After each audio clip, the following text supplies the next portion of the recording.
Olá, bom dia, turma. Vamos lá, vamos receber o pessoal aqui. Bom dia a vocês. Hoje é dia 29 de maio, sexta-feira. Bom dia, Júlia. Bom dia, Brenda. Bom dia, Maria Eduarda. Sejam bem-vindas, meninas. Tudo bem? Sexta-feira, sextou, dia 29. Esse fim de semana nós terminamos o nosso mês de maio. E a gente está aí, né, com 15 graus, está geladinho lá na rua, mas tem um sol bom, né? Daqui a pouquinho a gente, então, vai estar recebendo mais colegas em sala de aula e a gente está fazendo nesse modelo pelo Zoom hoje, é a primeira vez que eu faço. Está chegando o André aqui. Bom dia. Oi, Sor. Tudo bem? Tudo Oi, bem? Sor. Olá.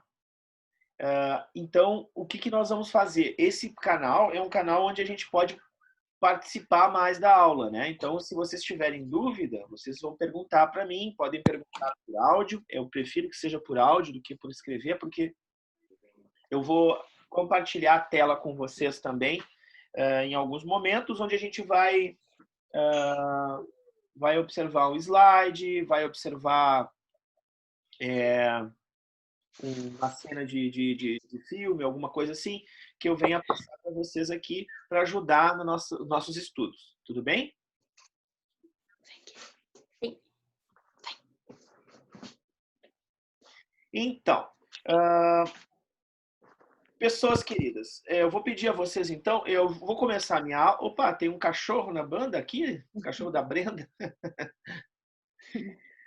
Eu vou pedir a vocês, então, licença, vou começar a minha aula, tá? Vou começar falando, então, sobre o nosso tema de hoje. A gente começa um capítulo novo hoje, né? O capítulo número 27. E eu vou organizar aqui, vou ver quantas pessoas estão presentes também, porque é importante que eu faça essa média. Me pediram para que eu fizesse uma média para saber se os alunos estão frequentando as minhas aulas. Vocês sempre estão participando das aulas, né? Então tem um povo que não está participando, não sei como é que isso vai ficar depois também, mas vamos lá.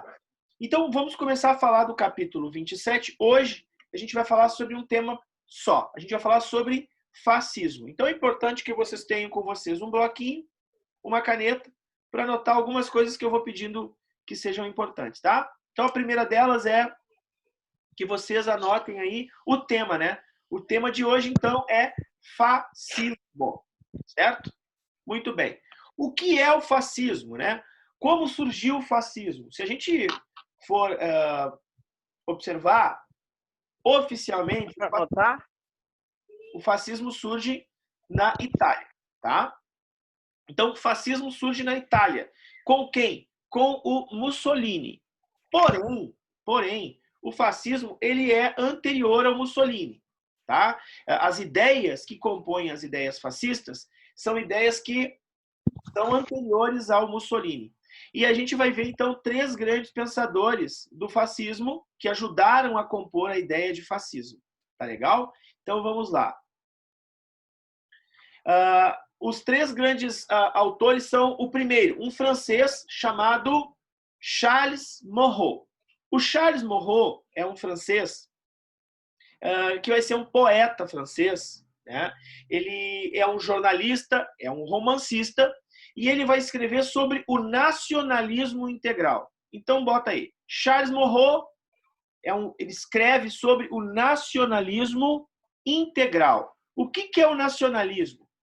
Nacionalismo é um sentimento de pertencimento, um sentimento de pertencer a uma nação e que essa nação ela é superior a qualquer outra nação. Então, o sentimento nacionalista é um sentimento de ufanismo, né? É um sentimento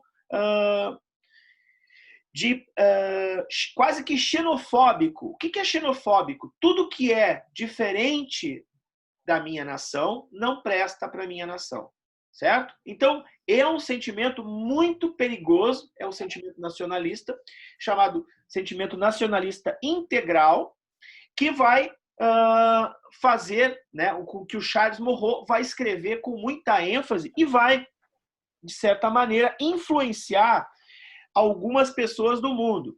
Que pessoas que ele vai influenciar a sua forma de pensar? Ele vai influenciar ao Mussolini, que é o cara que vai fazer o fascismo. Ele vai influenciar ao Salazar, que vai fazer o fascismo em Portugal. Ele vai influenciar o Franco, que vai ser um fascista da Espanha. Ele vai influenciar Getúlio Vargas, que vai ser presidente do Brasil e, de certa maneira, vai ter o Estado fascista aqui no Brasil. Plínio Salgado, que era um fascista do integralismo brasileiro. Então, ele vai influenciar uma série de pessoas com o seu pensamento do nacionalismo integral. Outro cara, outro pensador que vai ajudar a compor a ideia de fascismo é um cara chamado Georges Sorel. O Georges Sorel, ele é um engenheiro, né? Ele trabalhava numa empresa de engenharia tal na Europa. Os dois aí, tanto Sorel quanto o Charles Maurras, eles não se conheciam, mas eles eram do mesmo tempo, eles eram do final do século XIX. E aí o Georges Sorel, que é o italiano, ele vai fazer parte de um movimento sindical. Bom, para que serve um movimento de sindicato? Para requerer melhores salários, melhores condições de trabalho, melhores condições de vida, para requerer uma jornada de trabalho que seja uma jornada decente, uma série de coisas. Então, o Georges Sorel, ele participa de um movimento sindical de esquerda, de um movimento sindical revolucionário, que queria mudar a forma com que o trabalhador italiano vivia. Porém, aí que vem o perigo. Ele começa a ler muitas coisas do Charles Maurras, que é o nacionalista aquele, né? E aí ele começa a perceber assim, ó, que o movimento sindical que ele participa, que é de esquerda, estava sendo influenciado pela esquerda soviética, que é de outro país. Então, ele começa a perceber que não era legal, não era produtivo, não era saudável para a Itália aguentar a esquerda soviética. Então, ele começa a impor, ele junta um elemento do nacionalismo de Charles Maurras com o sindicalismo e junta as duas questões e faz o quê?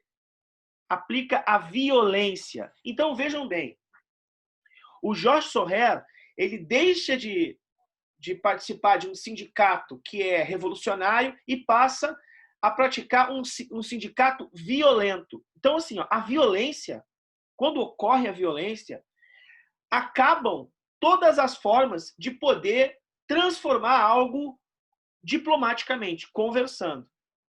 É como se eu chegasse em aula e pedisse a vocês que escrevessem um texto. E quem não quisesse escrever um texto, eu amarraria e começaria a bater nessa pessoa até ela escrever o texto. Quer dizer, a violência é impactante, né? Com a violência não se tem diálogo. Com a violência não se discute, né? Então, o Georges Sorel, ele coloca esse elemento da violência que vai ser muito importante para a formação do pensamento fascista. E eu falei que eram três pensadores, né? Então, o primeiro foi Charles Maurras, o segundo, Georges Sorel, e o terceiro é um cara chamado Enrico Corradini, que também é um italiano. E ele vai falar o seguinte, ele vai trazer um terceiro elemento importante. Olha só, o Charles Maurras, que é o francês, vai falar do nacionalismo. O Georges Sorel vai falar sobre o sindicalismo violento. E o Enrico Corradini vai falar sobre o racismo.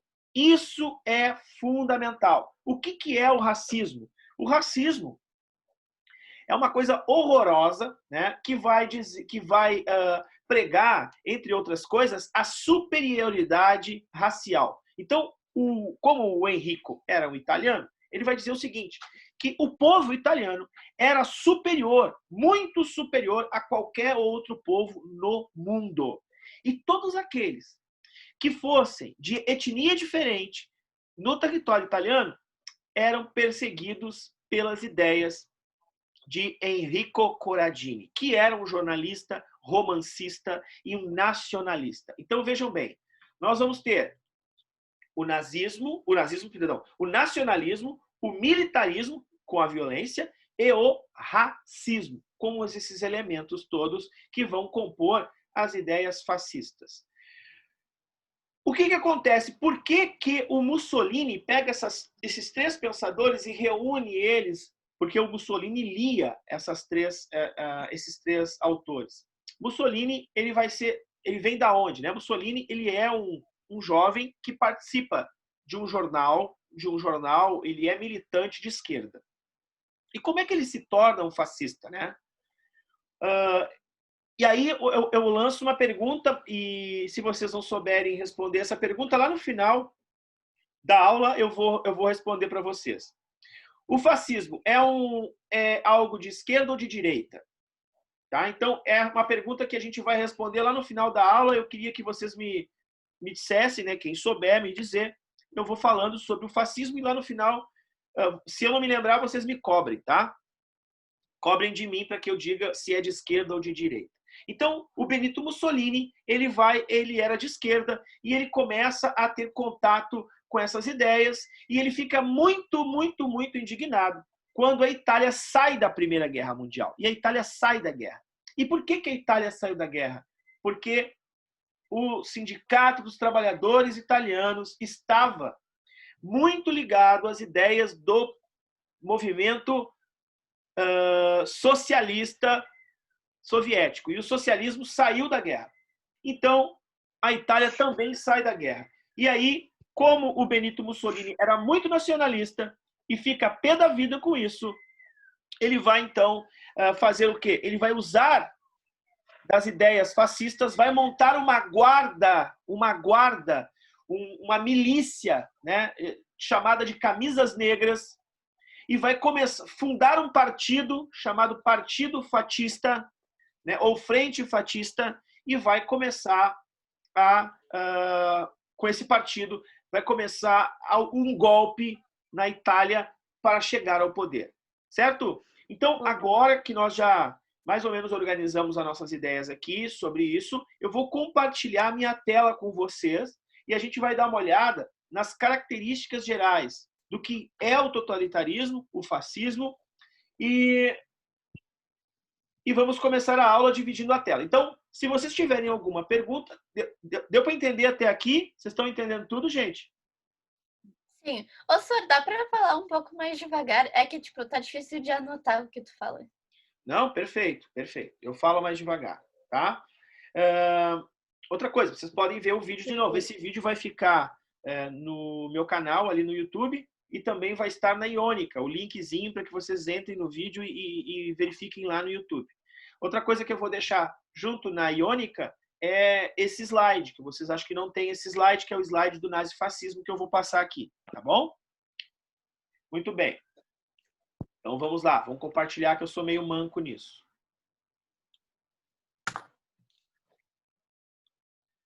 Sor, Oi. respondendo aquela pergunta do senhor, eu acho que o fascismo é de extrema direita, né?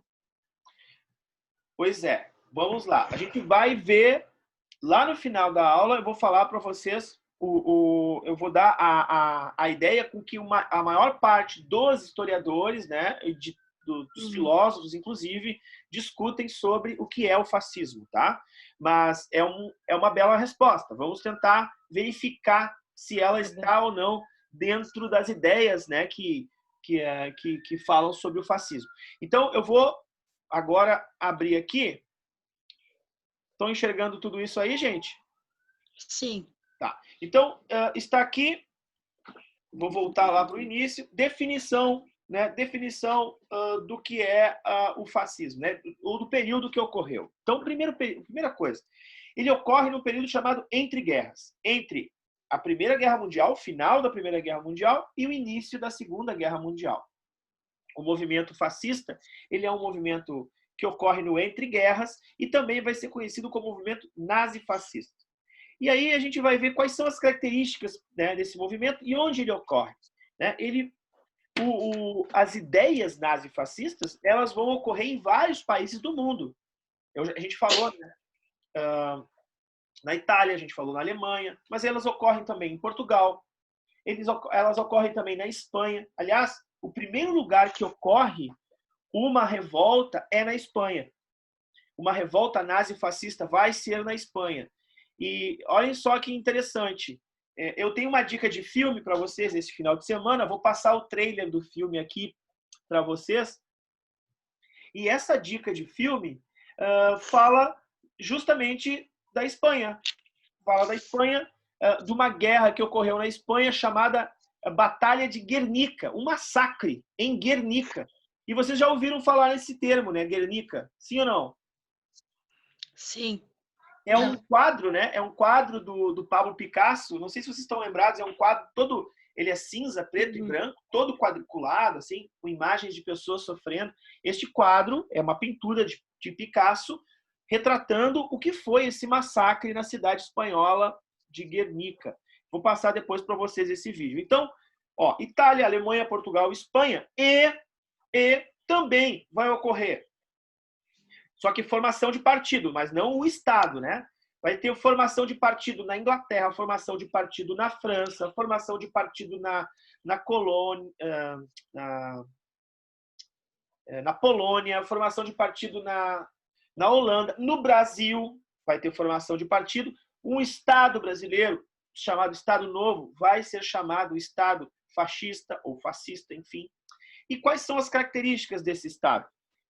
É um nacionalismo extremado, então é extremamente nacional, ou seja, tudo aquilo que é italiano é o melhor. O que não for italiano não presta, tem que ser perseguido. Então, aí a gente tem a chamada xenofobia. Tudo que for diferente vai ser perseguido. Totalitarismo, o que é isso? O Estado é total, certo? Então, o Estado ele controla tudo. O Estado controla a educação, o Estado controla a saúde, o Estado controla a política, o Estado controla o Senado, o Estado só existe um poder. O Estado controla todas as ações. Quem pensar em questionar o Estado está errado, vai ser perseguido. Então, o Estado totalitário é um estado de imposição de ideia. Não existe diálogo, não existe democracia. Militarismo. E aí vem a ideia do nosso amigo lá, o Sorrell, quando fala da violência. O militarismo é o uso da violência, né? Então, tu quer intimidar o outro, tu usa a violência. Tu vai colocar o Estado como um grande... o exército ou o militarismo, né? Como um grande braço. E como é que a gente vai conseguir coordenar, né? Doutrinar as pessoas através do militarismo? É justamente através do quê? Da civilidade, dos atos disciplinares, né, que o exército tem. Então, tu tem um horário para cada coisa, tu não pode questionar o teu comandante, tem a hierarquia dos pensamentos. Então, vejam como isso é forte, né? Se uma criança, por exemplo, nasce no início da década de 20, que é quando o fascismo começa a se organizar enquanto Estado, lá em 45, olha só, se ela nasce em 23, de 23 para 45, ela já é quase uma adulta. E essa criança vai ter um pensamento completamente doutrinado. E essa doutrinação é muito importante para a gente entender por que os soldados lutavam com tanta ênfase para defender tanto a Itália quanto a Alemanha. Né? Quer dizer, esse pensamento autoritário e hierarquizado que o Estado vai fazer, vai implementar, está ligado ao militarismo.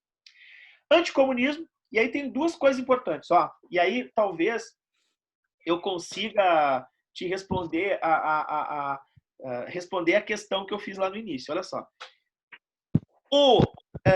O fascismo ele é anticomunista e antiliberal. Então, ele é anticomunista, que é o Estado onde é governado também por um partido único, mas é um partido de trabalhadores, então que visa a melhoria na condição de trabalho, divisão de bens, né, que visa o desenvolvimento humano, igualitário a todos, que é o mundo comunista, e antiliberal. O que é o liberalismo? Liberalismo é quando a economia ela é controlada pelas corporações. A economia é controlada pelas empresas. Então, vejam bem, o que aconteceu nos Estados Unidos? A gente acabou de estudar isso na crise de 29, justamente a crise do liberalismo. A crise de 29... na economia? Isso, com a economia. Então, a crise de 29, eu te pergunto aí, meu amor, ô parente, eu estou indo muito rápido? Não, agora não. Olha só, a crise de 29, ela foi uma crise econômica, porque quem comandava as ações do mercado eram as empresas. Então, se os países que eram bem desenvolvidos entraram numa crise, tu imagina os países que eram pouco desenvolvidos ou que estavam sofrendo com o final da guerra, que no caso é a Itália. Gente, eles entraram numa grande depressão econômica. Eles entraram no fundo do poço. Eles estavam desesperados, eles estavam afogados. E por isso, então, eles são contra as grandes corporações controlarem a economia. Então, olha só, eles são contra os trabalhadores, né, a organização de trabalhadores, são contra as organizações mega liberais. Eles são afim de um partido apenas, eles defendem o unipartidarismo, não pode ter discussão, tem que ter uma pessoa só, eles cultuam o líder. Então, o líder desse grupo fascista, ele é algo para ser admirado, ele é um mito, existe a mitificação do líder, tudo que o líder falar tem que ser cumprido, ninguém pode questionar o líder. O líder, ele exerce o poder executivo, então ele manda nos outros poderes todos. Vejam que isso é muito parecido com alguma coisa por aí, né, no planeta Terra que está acontecendo. Eu não posso falar aqui, senão eu sou preso. Aí nós temos o fundamento da propaganda, né? A propaganda, gente, é tudo na nossa vida. A gente só consome, a gente só é o que é porque a gente vê propaganda. A propaganda, o Estado dirigindo a propaganda, e aí aquilo que eu falei para vocês, as crianças quando nascem, né, elas vão desde pequenininhas introjectando, né, trazendo para dentro delas valores que são valores nazifascistas ou nazifascistas. E elas então, elas vão recebendo uma educação dirigida através do quê? Da propaganda na água mineral, da propaganda nos livros, da propaganda na televisão, da propaganda no rádio. E as propagandas dirigidas pelo governo, o governo pode falar o que quiser. Inclusive, pode falar fake news, que as fake news se tornam verdades. Então vejam que é muito, mas muito preocupante o fato da propaganda dirigida, da falta de democracia, de liberdade de imprensa. Então, esses órgãos vão acabar controlando a imprensa, controlando a propaganda, né? Exercendo o que a gente vai chamar, dentro do fascismo, do corporativismo, que é o corpo. Né? Então, o nosso corpo. O que é o nosso corpo? O nosso corpo está funcionando. Agora, se eu estou com a bexiga cheia, eu tenho que fazer xixi. Se eu estou com uma dor de cabeça, eu tenho que sair um pouco da frente do computador, parar de ler um pouco, tomar um remédio para dor de cabeça, para ver se passa a dor de cabeça. Agora, vejam só, eu sou esse corpo. Se eu não estou bem com o corpo, eu vou procurar resolver. Se eu não consigo resolver, o que o Estado fascista faz? Se a sociedade tem um órgão dentro dela, e ela é um corpo, a sociedade, e esse órgão dentro dela, ela começa a dar problema, ela tenta resolver, não dá, eu vou fazer uma cirurgia, eu vou tirar esse órgão, antes que esse órgão mate o corpo. Então, vejam bem, existe possibilidade de eu discutir com o Estado fascista, questionar o Estado fascista? Não existe. Né? Porque senão o Estado fascista me persegue e me mata, me tira desse Estado. Então, vejam só, o corporativismo é algo muito importante no fascismo. E aí tem um N do lado do racismo. Por quê? Porque o racismo vai ser uma característica fundamental dos nazistas. O racismo. Porque os nazistas, eles são contra os semitas. Eles são antissemitas. Quem são os semitas? O povo judeu. Os nazistas vão colocar toda a culpa. E aí, eu pedi para vocês um trabalho nesse texto complementar aqui, ó, que vocês façam isso. As questões do texto estão lá na página 25. Vocês têm que ler o texto e responder as questões, tá? Esse trabalho é sobre um livro que o Hitler lançou, chamado Minha História, né? Ou seja, Mein Kampf, em alemão. Esse livro é bem importante porque ele vai fazer todo o embasamento, e é neste livro que o Hitler vai achar o grande culpado para a Alemanha estar com o problema que tem no período entre guerras. Os problemas serão os judeus. E por isso, então, que o povo judeu será perseguido pelo movimento nazista antes da Segunda Guerra Mundial e durante a Segunda Guerra Mundial. E o último elemento de características, que é o expansionismo territorial. O que significa isso? Os países vão implementar o que a gente chama de imperialismo nazi-fascista. Eles vão dominar outras áreas, eles vão dominar outros estados para conseguir, então, desenvolvimento ao ponto de ombrear as nações que estão desenvolvidas com o capitalismo. Então, vejam bem, o expansionismo territorial, ele só é uma meta para o nazifascismo, porque esses países, tanto a Itália quanto a Alemanha, chegaram atrasados na divisão do mundo, né, porque eles se formaram enquanto estados depois que todo mundo, e segundo, porque eles perderam a Primeira Guerra Mundial. Então, eles têm um sentimento de revanche. Está aí embaixo, ó, causas. Olhem só. As causas. Primeiro elemento. Conseguem ver meu mouse? Sim. Ó, primeiro elemento, crise, porque perderam a Primeira Guerra Mundial. Segundo elemento, crise de 29, que foi aquela crise terrível que a gente estudou, o André falou, né? Crise econômica. Terceiro elemento, crescimento dos partidos socialistas. O que são os partidos socialistas? É o crescimento porque na União Soviética está indo tudo muito bem, tudo muito bom.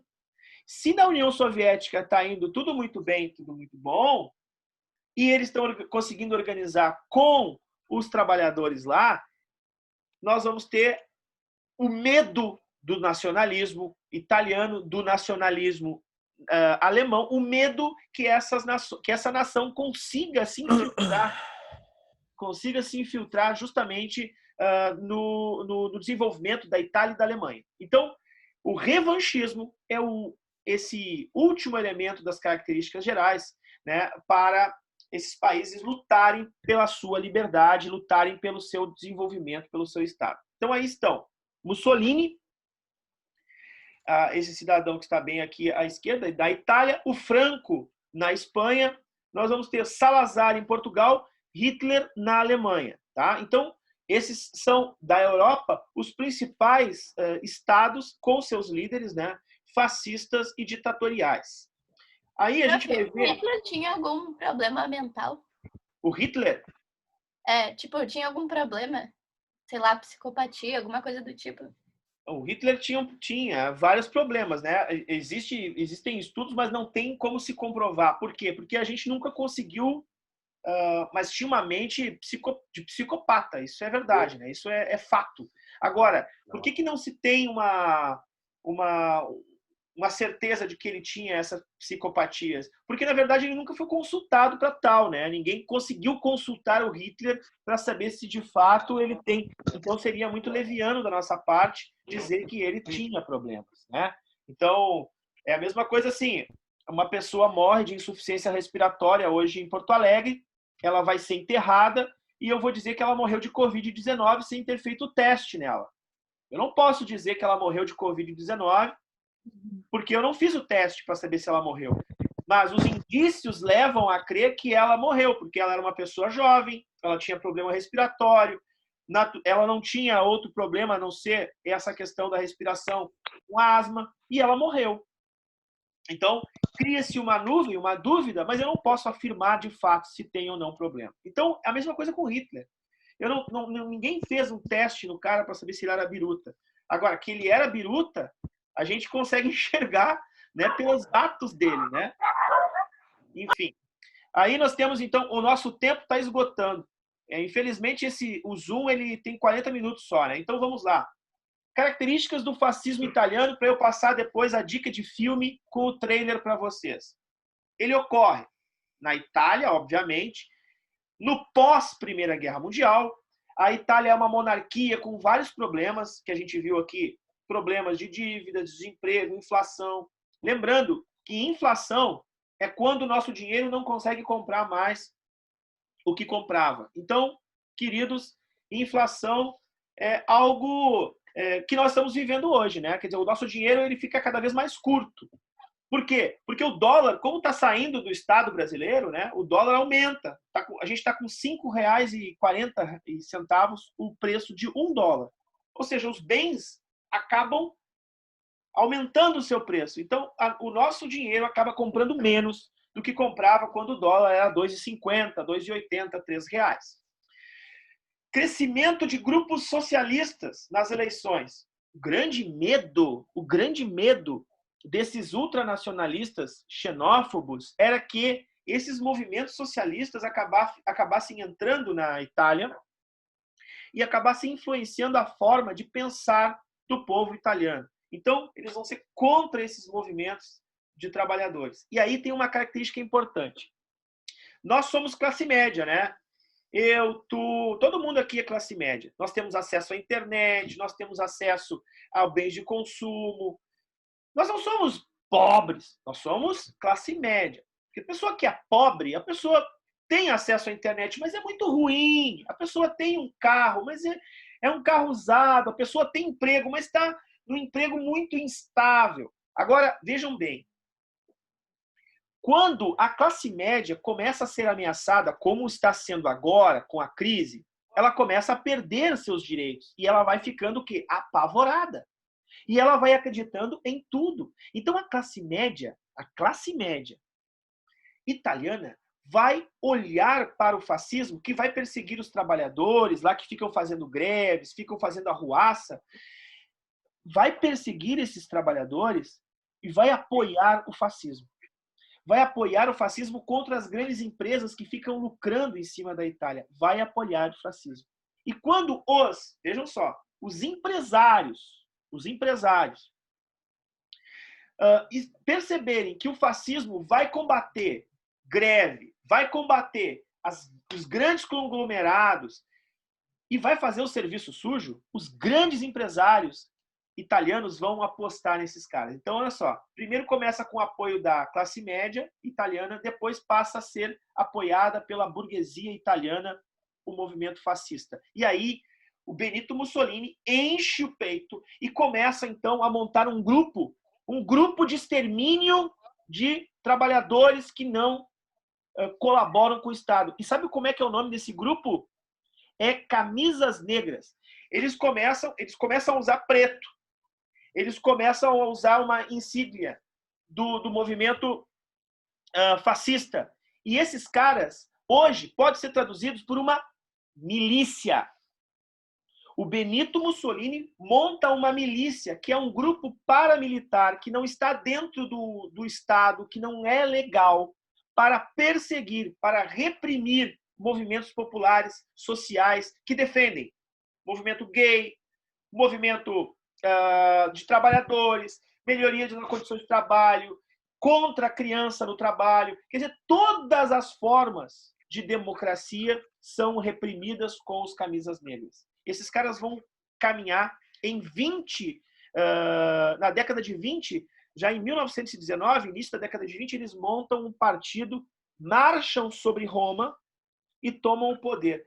Benito Mussolini vai ser considerado o Duce. Então, essa mitificação do líder vai ser importante, porque este líder, o Mussolini, que vai ser chamado de mito, ele vai resolver o problema do Vaticano. Ele vai colocar o Chamado Vaticano... de quê? Hã? Chamado de quê? De Duce. Tá ali, ó, Duce. Aqui, ó. Que é o grande líder. É uma forma de mitificar o líder. E esse cara, ele vai criar o Vaticano. E a Igreja Católica Apostólica Romana vai olhar com bons olhos para o fascismo. Por quê? Porque a igreja era perseguida na União Soviética. Então, vejam que o Mussolini vai ter o apoio da igreja, o apoio da burguesia, o apoio das classes médias e vai reprimir o povo que não queria esse Estado, né, que é um Estado especial, um Estado sem democracia, que é um Estado fascista. Então, todos os opositores vão ser, principalmente os comunistas, vão ser perseguidos e as pessoas vão ser levadas a um intenso treinamento físico, criação de obras públicas, ênfase no patriotismo, com um partido só, vão viver um mundo de terror.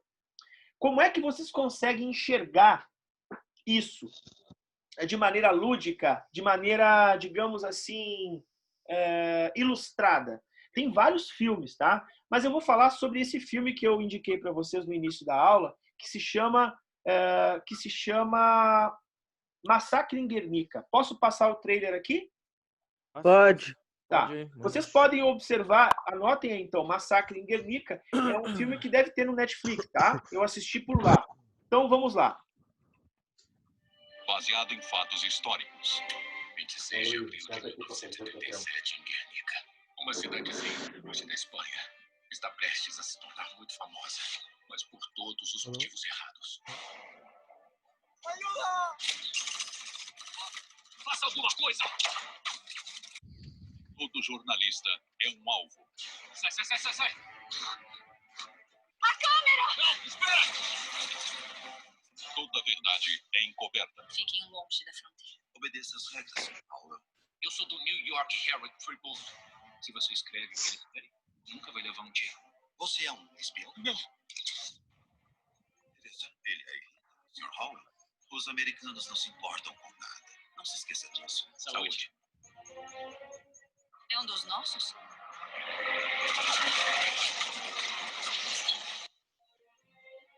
Isso é inaceitável. Querem que eu divulgue a propaganda de vocês? Esse escritório inteiro é uma farsa. Nós dois queremos a mesma coisa, Henry. O problema é que um de nós não é.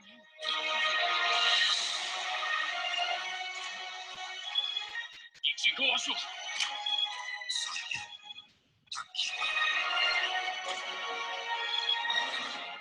No prelúdio da guerra, a primeira vítima é a verdade. Melhor vir comigo. Pra onde está levando ela?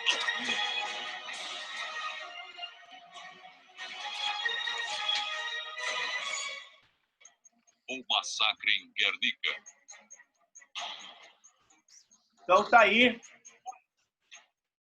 o filme O Massacre em Guernica, que é um filme bem interessante para a gente poder perceber Nós estamos terminando a nossa aula, poder perceber o que foi esse movimento nazifascista. E respondendo a pergunta que eu fiz lá no início, olha só, o fascismo ele não é nem de esquerda nem de direita, porque esquerda e direita estão dentro do campo democrático, estão dentro de um campo onde existe uma disputa, ou, melhor dizendo, uma escolha, onde a gente possa fazer uma escolha do que a gente quer, né? Dentro do campo democrático, a gente pode ser de esquerda, mais ao centro, mais à direita. Agora, o fascismo é um modelo onde há apenas um partido, apenas uma ideia e não há democracia. Então, ele não pode ser enquadrado. Ele pode ser enquadrado, sim, como extrema-direita, mas, vejam bem, não há o que discutir com a extrema-direita, não há o que discutir com os extremos. Os extremos são radicais e radicais não servem para a democracia. Certo, pessoal? Agradeço a presença de todos na aula de hoje. Este vídeo vai estar na Iônica, está no meu canal também. Quem não se inscreveu, se inscreve lá, prof.jairobrum, YouTube.